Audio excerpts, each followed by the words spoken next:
మల్లారెడ్డి గారు. ధన్యవాదాలు అధ్యక్ష, ఈ అవకాశం ఇచ్చినందుకు.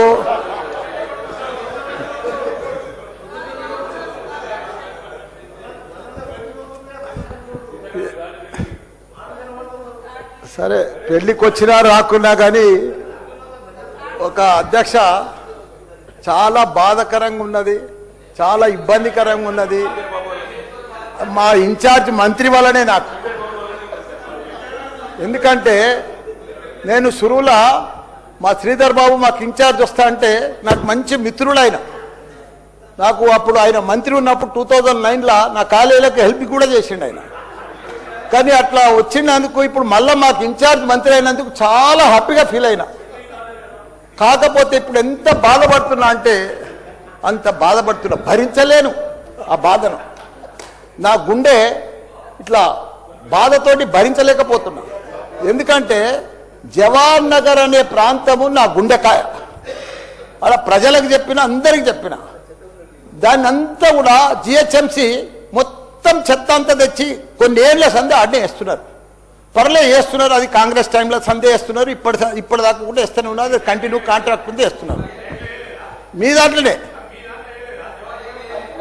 కంటిన్యూషన్ అని చెప్తున్నా. నా జర ఓపిక పట్టాలని నీకు దండం పెడతా. ఎందుకంటే ఆ చెత్త వేసినప్పుడు నేను మంత్రి ఉన్నప్పుడు మా కేటీఆర్ గారు 500 కోట్లు ఇచ్చిండు. చెత్తతోటి కరెంటు తయారు చేసే ఉత్పత్తి ప్లాంట్ ఆడ తయారు చేసినాం.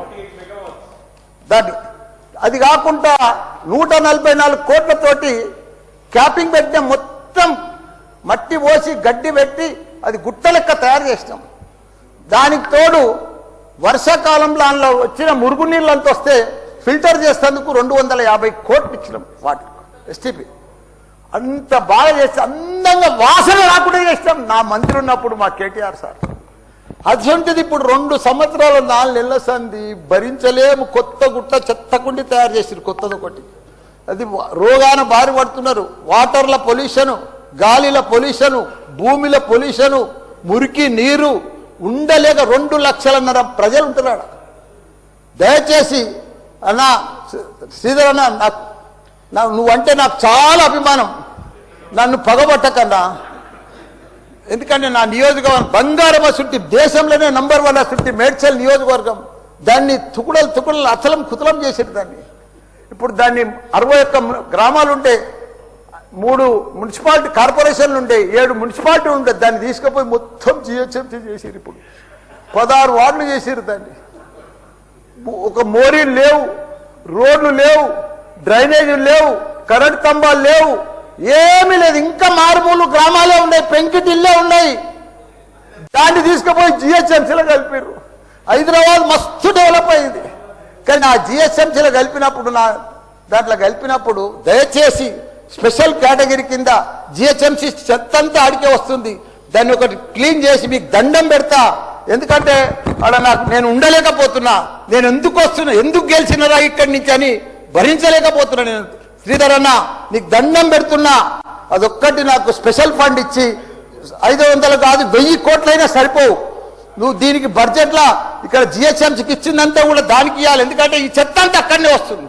అక్కడ కూడా ప్రజలన్నా, పేద ప్రజలన్నా, డెవలప్ లేదన్నా, మోరీలు లేవన్నా, రోడ్లు లేవన్నా, లైట్లు లేవన్నా, చచ్చిపోతున్నారన్నా, రోజు ఒకరు చచ్చిపోతున్నారన్నా, హాస్పిటల్ బారిన పడుతున్నారన్న ప్రజలంతా. నేను చూడలేకపోతున్నా, నేను భరించలేకపోతున్నా. నీకు దండం పెడతా. ఇదొక్కటి నాకు స్పెషల్. ఒక్కసారి మీరు ఇన్స్పెక్షన్ చేసి అక్కడ రావాలని కూడా కోరుతున్నా. మీరు ఈ నడుమ ఇనాగ్రేషన్ కూడా వస్తలేరన్నా. ఆ మహేందర్ రెడ్డిని పంపిస్తురన్నా. మీరు కావాలనే వస్తురన్నా, కుట్ర పంపుతురన్నా, నా మీద కుట్ర పంపుతురన్నా.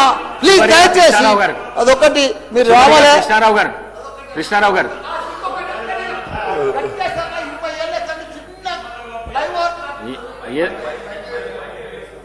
మైక్ లేకుండా సరే అన్న చెప్పేస్తా. చిన్న ఒకటే నిమిషం. చిన్న ఫ్లైఓవర్ 20 ఏళ్ళ సంది కడుతుండ్రు. డబ్బులు లేకపోతే కూడా నేను 2 కోట్లు బదులు ఇప్పించి ఆయన 90% కంప్లీట్ చేసిన. ఆయనకు 4 కోట్లు రావాలి. 3 చచ్చిపోయి రీడికి ఆ ఫ్లైఓవర్ బంద్ ఉన్నది గట్కేసర్లా. దయచేసి ఆ 4 కోట్లు రిలీజ్ చేపి అన్న, నీకు దండం పెడతా. ఆ గట్కేసర్లా ప్లీజ్ అన్న. నీకు లెటర్ కూడా ఇచ్చినా, నీకు మొత్తం ఐడియా ఉంది దానికోసం. థ్యాంక్ యూ అన్న, థ్యాంక్ యూ అన్న. చివరిగా కృష్ణారావు గారు. ధన్యవాదాలు అధ్యక్ష. మా శ్రీధరన్న మంత్రి అయ్యి 2.5 ఏళ్ళు లేదన్న. మాకు మా కేటీ రామారావు చెప్పారు, మీ మంత్రి మంచి మంత్రి వచ్చిండు, డెవలప్ చేస్తారు అని చెప్పినప్పుడు చాలా హ్యాపీ అయ్యాను నేను. 2.5 ఏళ్ళు అయింది మా మంత్రి నా కాన్సెన్స్ రాలేడు సార్. తన గౌరవం నాకంటే ముందు తన ఉన్న చరిత్ర, తన గురించి వాళ్ళ ఫాదర్ అయితే నాకు బాగా తెలుసు. నేను 40 ఏళ్ళు రాజకీయం ఉన్నా, మీరంటే గౌరవం అధ్యక్ష. ఇప్పటి వరకు కనీసం కుక్కడపల్లిలో మొట్టమొదటిసారి ముఖ్యమంత్రి గారు వచ్చారు, ఇప్పటివరకు వాళ్ళు రాలేదు అధ్యక్ష. అసలు హైయెస్ట్ ట్యాక్స్ వచ్చేది నా కాన్షియస్ అధ్యక్ష. ట్రాఫిక్ ఎక్కువ హైయెస్ట్గా పోయినటువంటి ట్రాఫిక్ కూడా నా కాన్షియస్. కేటీ రామారావు గారు మొట్టమొదటిసారి కుక్కట్పల్లి కాన్ఫరెన్స్ లో 3 బ్రిడ్జులు, అండర్ పాసులు 18 నెలల కంప్లీట్ చేసినాం అధ్యక్ష. కోవిడ్ టైంలో నేను బాలనగర్ బ్రిడ్జ్ కట్టినప్పుడు కేటీ రామారావు గారు, ఈ టైంలో లాక్డౌన్ అయింది, మీరు ఇమ్మీడియట్లీ పబ్లిక్ లో అందరూ ఇండాలు ఉంటారు, నువ్వు ఉండి కూర్చొని చేయమంటే కాంట్రాక్టర్ పెట్టి పిలిపిస్తే 18 నెలల్లో కంప్లీట్ చేసి అందుబాటులో తీసుకొచ్చింది అధ్యక్ష. 18 నెలల్లో 3 బ్రిడ్జులు, కైత్లాపూర్ బ్రిడ్జు, జేఎన్2 బ్రిడ్జు, అండర్ పాస్, జేఎన్2 అండర్ పాస్, అదేవిధంగా బాలనార్ బ్రిడ్జ్ అధ్యక్ష. మా శ్రీనివాస్ యాదవ్ గారు, నేను మాకు ట్రాఫిక్ సమస్య ఎక్కువ ఉంది, చాలా పెద్ద భయంకరంగా ఉంది అన్నప్పుడు ఒకటి పత్తనగర్ బ్రిడ్జు ఎప్పుడో కాంగ్రెస్ కాలంలో 94లో కట్టిన అధ్యక్ష. ముంగడ కారు పోతే కారు రాదు, ఏమన్నా బ్రిడ్జ్ ఉంటే దాన్ని వెడల్పు చేయమని ఇస్తే 60 కోట్లు సాయం చేసి రైల్వే పర్మిషన్ 25 కోట్లు కట్టించి అండర్ పాస్ కట్టించి 3.5 ఏళ్ళు అయింది అధ్యక్ష. ఇప్పటి వరకు దాన్ని స్టార్ట్ చేయలేదు. ఎందుకు స్టార్ట్ చేయలేరని అడిగితే అక్కడ ఎక్వైరీ 72 మెంబర్స్కి టీడీఆర్ అడుగుతున్నారు, వాళ్ళు డబ్బులు అడుగుతున్నారు. వాళ్ళని ఎక్వైరీ చేయగలిగితే ఖచ్చితంగా బ్రిడ్జ్ కంప్లీట్ అయితే 50% పబ్లిక్ ఉపయోగపడుతుంది. ఎక్కువ మీ కరీంనగర్ మీ ఏరియాకే ఎక్కువ ఉపయోగపడుతుంది అధ్యక్ష. రెండోది అధ్యక్ష, ఏదో మాకు మా మిత్రుడు చెప్పాడు వివేకానంద, నర్సాపురం అంబేద్కర్ జంక్షన్ అధ్యక్ష 360 కోట్ల రూపాయలతోనే శాంక్షన్ అయిందని చెప్పారు. అది శాంక్షన్ అయింది, ఆల్రెడీ టెండర్ అయింది, అలాట్ అయింది, దాని ఫౌండేషన్ వేయట్లేదు. బాలనగర్ నుంచి వచ్చేది ఎర్రగడ్డ నుంచి వచ్చి కుక్కడపల్లి బ్రిడ్జులు 2 ఫౌండేషన్ వేస్తే కంప్లీట్ చేస్తే ఎక్కువ పాపులేషన్కు చాలా ఉపయోగపడుతుంది. అదొక్కసారి ఇమ్మీడియట్ గా ఫౌండేషన్ ఏమయ్యా మన ముఖ్యమంత్రి గారు చెప్పారు, మీకు కూడా చెప్తున్నా అధ్యక్ష. ఒకటి కేటీ రామారావు గారు, అదేవిధంగా హౌసింగ్ బోర్డు మెట్రో నుంచి నిజాంపేట్ మెట్రో దాకా స్కైవే శాంక్షన్ అయింది, అది కూడా స్టార్ట్ చేస్తే పబ్లిక్ కూడా ఉపయోగపడుతుంది. నేను ఎందుకు చెప్తా ఉన్నానంటే మీరు రావడం వల్ల మాకు బెనిఫిట్ అవుతుంది. మేము రాజకీయాలు చేయము అధ్యక్ష.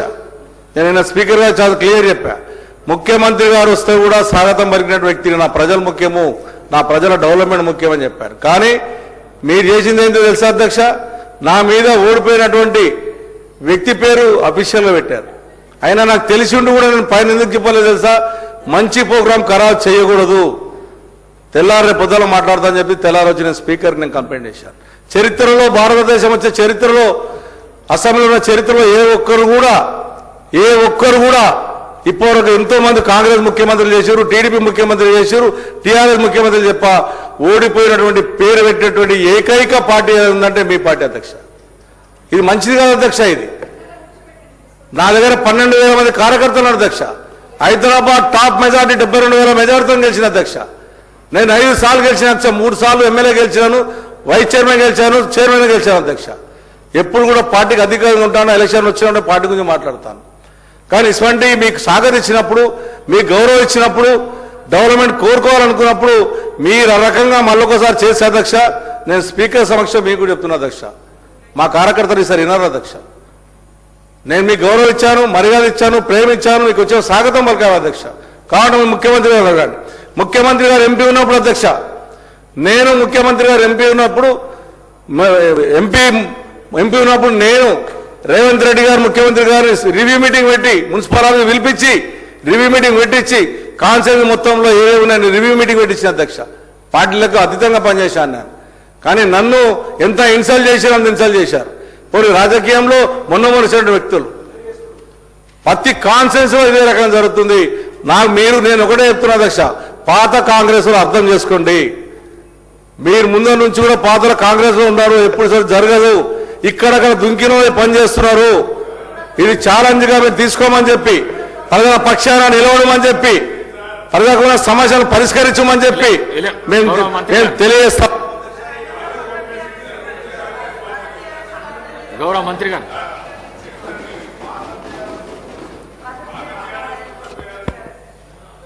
అధ్యక్ష,